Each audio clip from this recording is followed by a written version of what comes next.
Hi, everybody. This is Dr. Lena Rodriguez coming to you from tomorrow in Australia. And I've got a huge list today to get through. So, of course, there was the Climate Change Summit. I won't be reading on it because we'll have to see what unfolds, because they all talk large, but let's see what actually happens.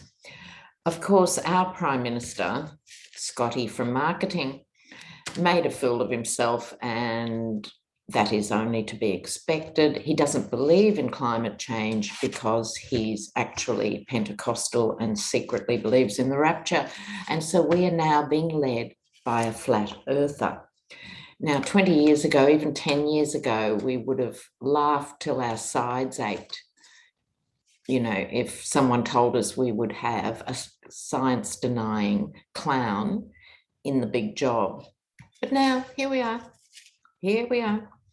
So Greta Thunberg stood up and did her piece and so on. Boris Johnson, he's such a mixed bag. Like, most Americans are probably not that familiar with Boris Johnson. In the UK, he's been around forever.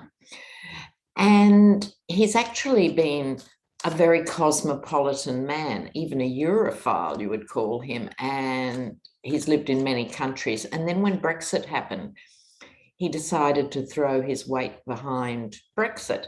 No one could understand, including his family. His father actually relinquished his UK citizenship and said, I'm a citizen of France. You know, that's how shocked the family were at his hypocrisy. But he came out just prior to the conference and said climate change could lend itself to being a driver that could actually bring down civilization as we know it, like the end of the Roman Empire. Now, for a leader of any G20 country, that's big. And apparently Boss's new wife, and he's had a few, is a climate change person who wants to see things done. I don't know how much pillow talk you'd have to do to get real change, but at least that was a nod in the right direction.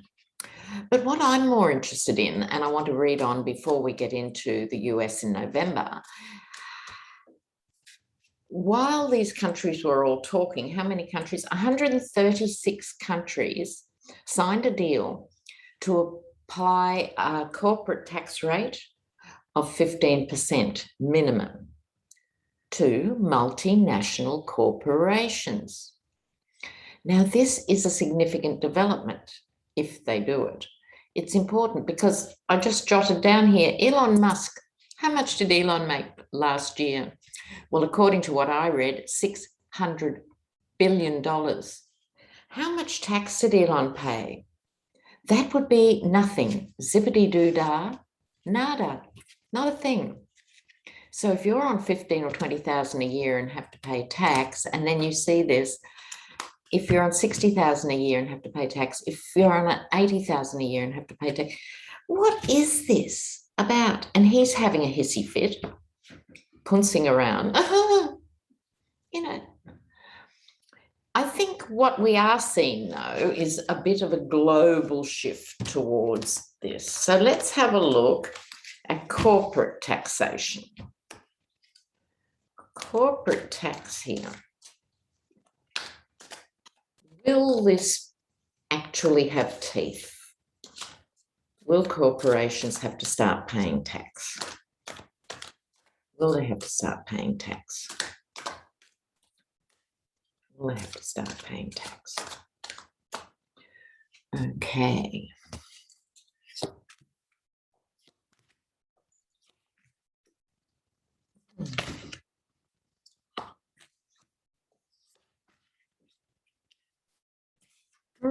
I've got a reversal, very rare for me.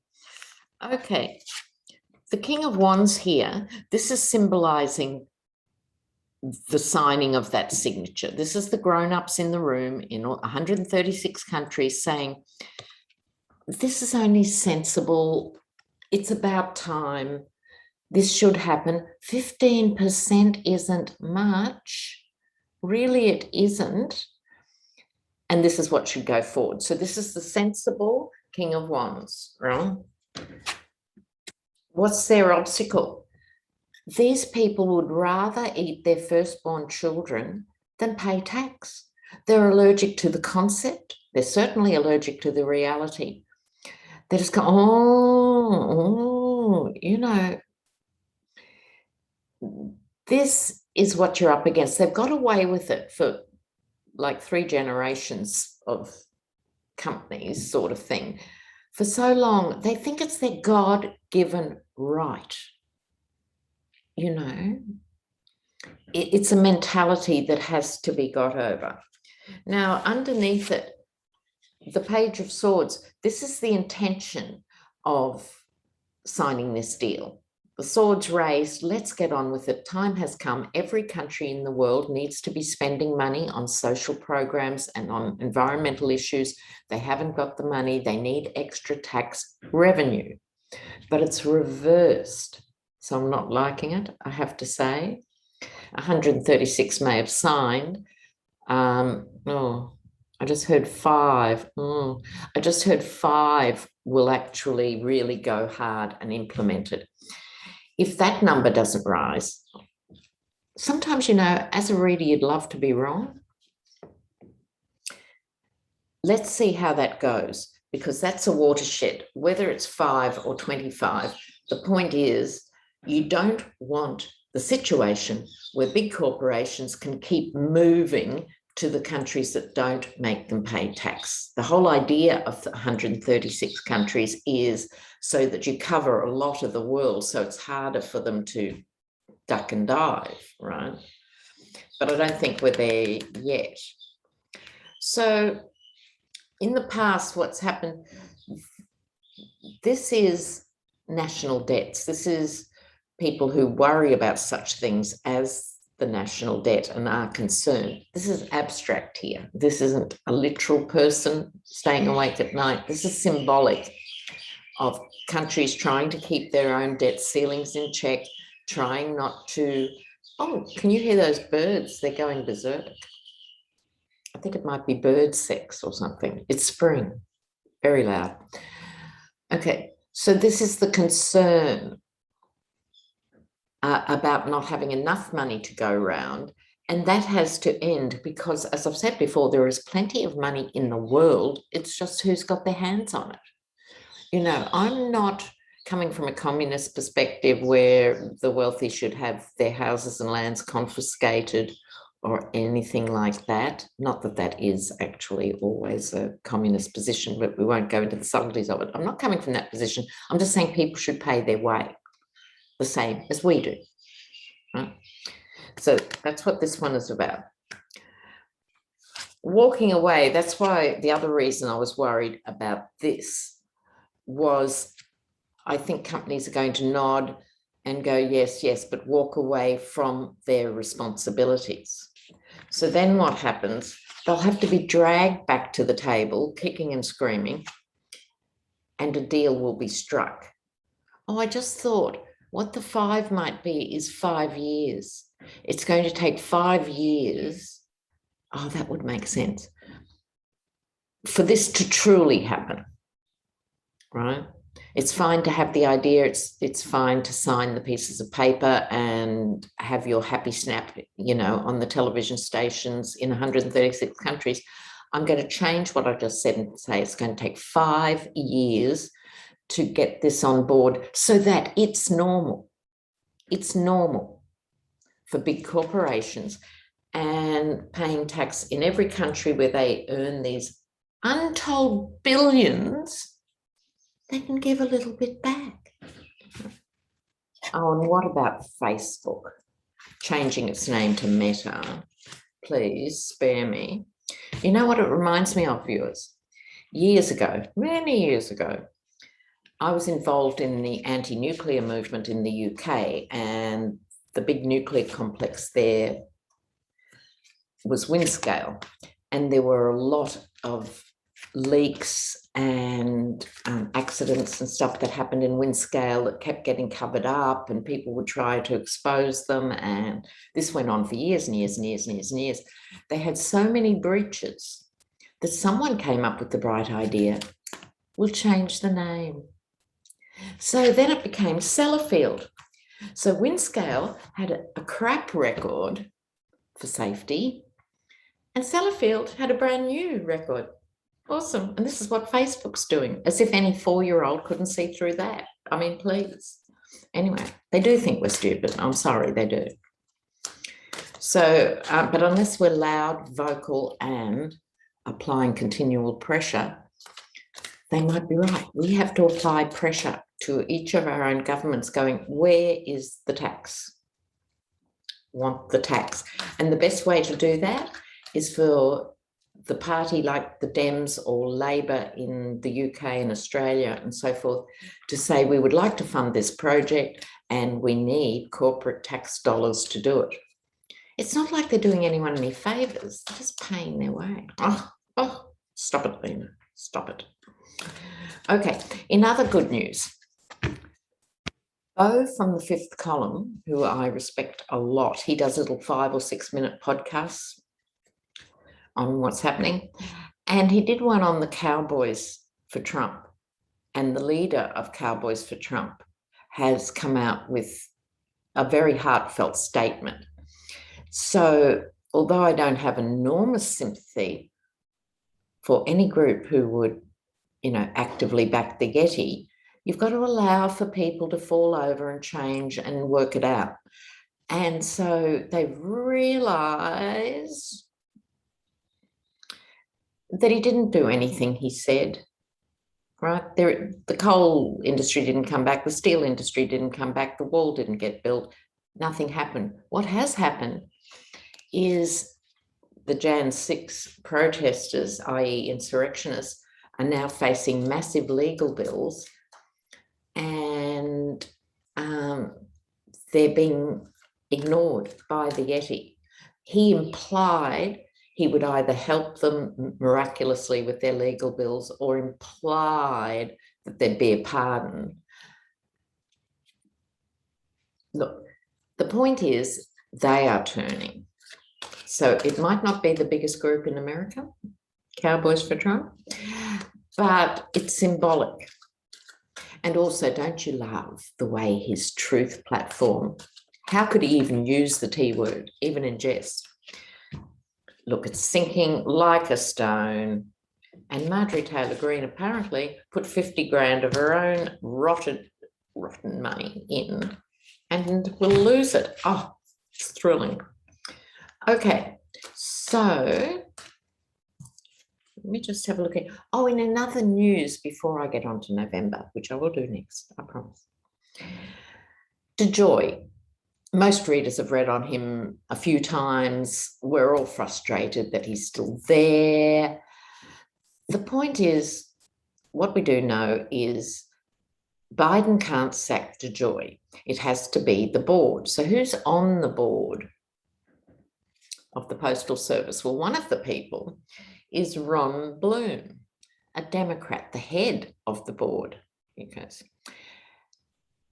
and apparently, entertainment purposes only, YouTube, apparently, what's his face? DeJoy poured hundreds of thousands of dollars into this guy's hedge fund. So he had him in his pocket, right? So this is a problem. Obviously, it's a move to privatise the Postal Service. So they can kill lots of birds with one stone. They can cut down mail-in voting, but they can, he's now already, there was a contract for $120 million DeJoy put out to one of his friends because he used to work for a carrier company. It's this nepotism, what we call in Australia, the mates rate syndrome. He has managed, probably legally, to do what he's done. This is the problem, isn't it, viewers? It's a bit like tax loopholes. The loopholes have to be made illegal. But I'm just going to have a quick look at, will there be anything with the board of the US Postal Service that could help us? The board of the US Postal Service. See, all the watchdogs have been defanged, haven't they? Board of the US Postal Service, just a quick one. Celebration. Well, they've got the magician, I think, on their side. This is the card of transformation, manifestation, adaptation. They're on a good thing and they're celebrating because they don't feel threatened. So I don't know which watchdogs are applicable to this, but they sure don't feel threatened now. There is a possibility someone could come forward, possibly a woman, a high-ranking woman, could be a magistrate or a lawyer or a high Democrat official or someone who wants to open a proper investigation into the board to expose their rip-offs. But it's not happening anytime soon. So I think DeJoy is going to be there for the foreseeable future, and I think that is disgusting. This privatization fixation on everything, it never works. It never works. It's always supposed to be better for the consumer, and it never is. Okay, so the US for November. What's going to happen? Oops. What's going to happen? Just while I'm shuffling generally, yesterday was the Melbourne Cup. And in Australia, it's the horse race that stops the nation. Now, please don't text me or comment or anything about cruelty to animals. It's not that I'm not sympathetic to that position. I'll just say this race goes ahead. It's a 3-mile race, meaning it's a very long race. Horses are flown in from all over the world, you know, the various sultans and things that have these massive stables and stuff. It's a very big thing. But on the ground in Australia, for some reason, and it started 100 years ago, we decided to have a horse race where everyone gets up on the morning of the Melbourne Cup and probably 75% of the nation then proceeds to drink all day on a Tuesday. Okay? I'm just saying, a little cultural moment for you. So you have people staggering around and young women with one shoe and stuff and their hair falling out and carrying on because everyone has extensions now. I've been to the hairdresser, yes, the grey has gone for now. Yes, so I don't know what it is about getting drunk and hair extensions, but the combination doesn't work. Okay, let me focus here. November, USA. November, USA. Oh, I picked the winner of the Melbourne Cup too. But I think it was a fluke. Because if readers could pick lottery numbers and winners of things regularly, like predictably, it would be different. We'd all be in moored yachts off the Bahamas or something. I think it's just the universe saying, you know, don't abuse your gift, but also sometimes we get a little win. Okay, so here we go for the USA.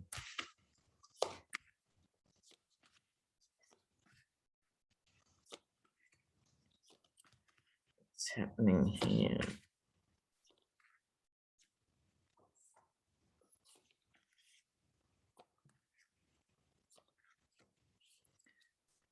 Look,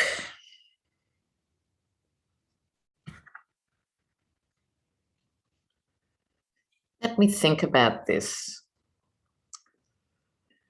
We've got Biden. Biden's, for me, he's always the king of cups. He is a water sign and all of that. It's very benevolent. I'm sorry, the pictures around the world of Biden asleep at the international conference weren't a good look. seriously, his aides, we had the other one who never sleeps. Trump hasn't slept since the 80s. And then we have Biden nodding off. I'm sorry, give him a Red Bull to suck on while he's there or something. I mean, no, not a good look. Okay, but here he is. Yeah. And he represents temperance and moderation. So he's doing his best,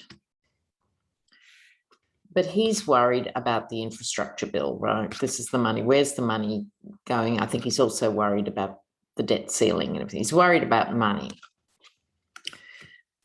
Okay. In the second week of November,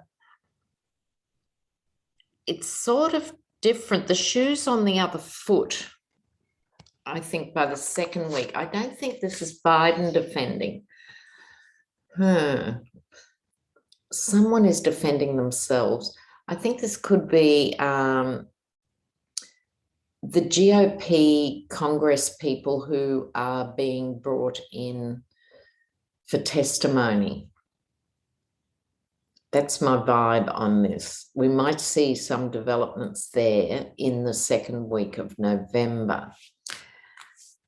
We might also hear about money. We're never far from money when we're talking about any of this. We might also hear about who funded it, who was behind the money, and whipping people up into a frenzy. I think the second week of November is going to have yet more revelations for us about what went on prior to January 6th. I think that connects with the third week.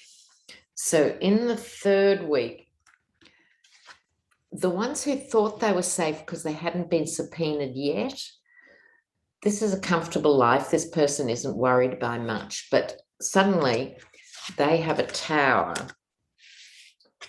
and they have the pierced heart. So it's like those who think they're sitting pretty in relation to this congressional inquiry are going to be in for not just a rude shock, but a catastrophic shock to the system that is really cutting close to the bone. So the fourth week of November, it's like, I think we'll have all these revelations and more things and more things. And then the fourth week, it's like business as usual, argy-bargy. For those who are new to this channel, that is an Australian expression for pointless macho posturing and chest beating and going around in circles, pointless conflict, right? Argy-bargy, useful phrase. Now, because the third week's going to be so dramatic and so awful for them, I think this is them behind the scenes themselves. I think this is GOP. Then just when they think it can't get any worse, along comes the King of Swords. Who's our King of Swords? I think this could be at SCOTUS level. This could be SCOTUS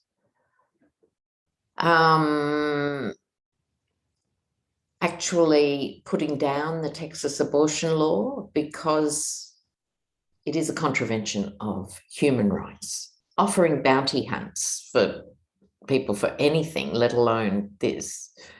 I think my vibe is SCOTUS and abortion. It's not to say conservative courts in other states won't introduce challenges to Roe v. Wade, because they will.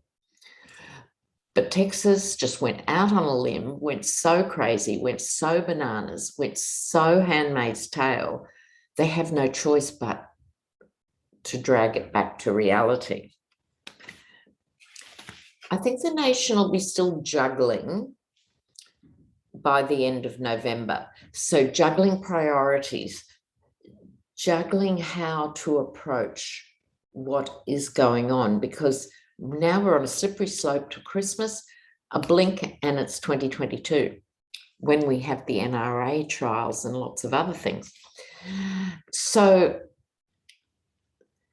there could be a degree of manipulation involved here with people's feelings, because people are vulnerable after this moment.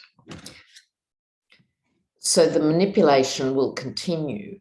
So what I see for November is important exposures, but I'm not getting anything on Bannon here. Wish I did. Why is he still walking around? Let's hope. Anyway, I think this will be keeping the balls in the air till the end of the year. I think this could be, you could apply this to either party. It could be the Dems, doing the last ditch things to try and get this bill through and so forth. Everybody juggling to the point where it's easy to get exhausted. So let's just talk about exhaustion for a minute, shall we, viewers? Because we've been bonded now for 4 years in this twilight zone of hell.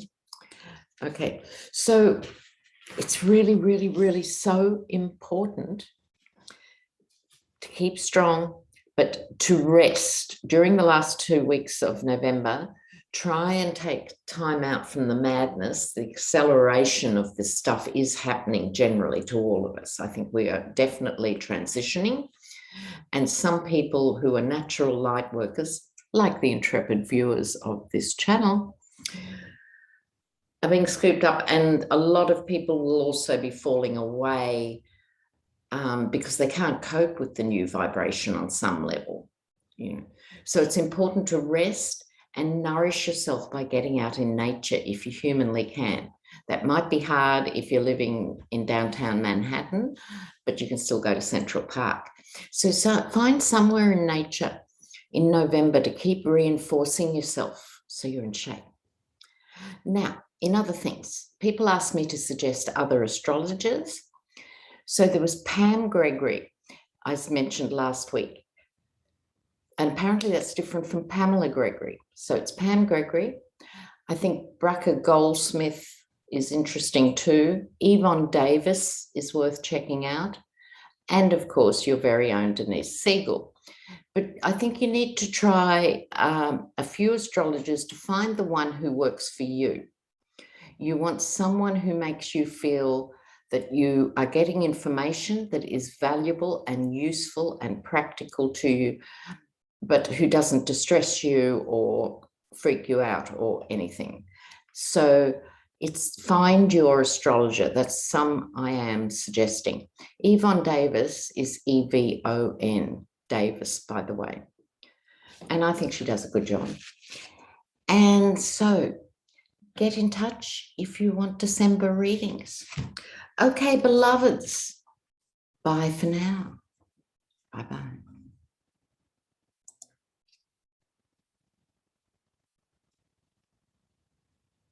Still recording.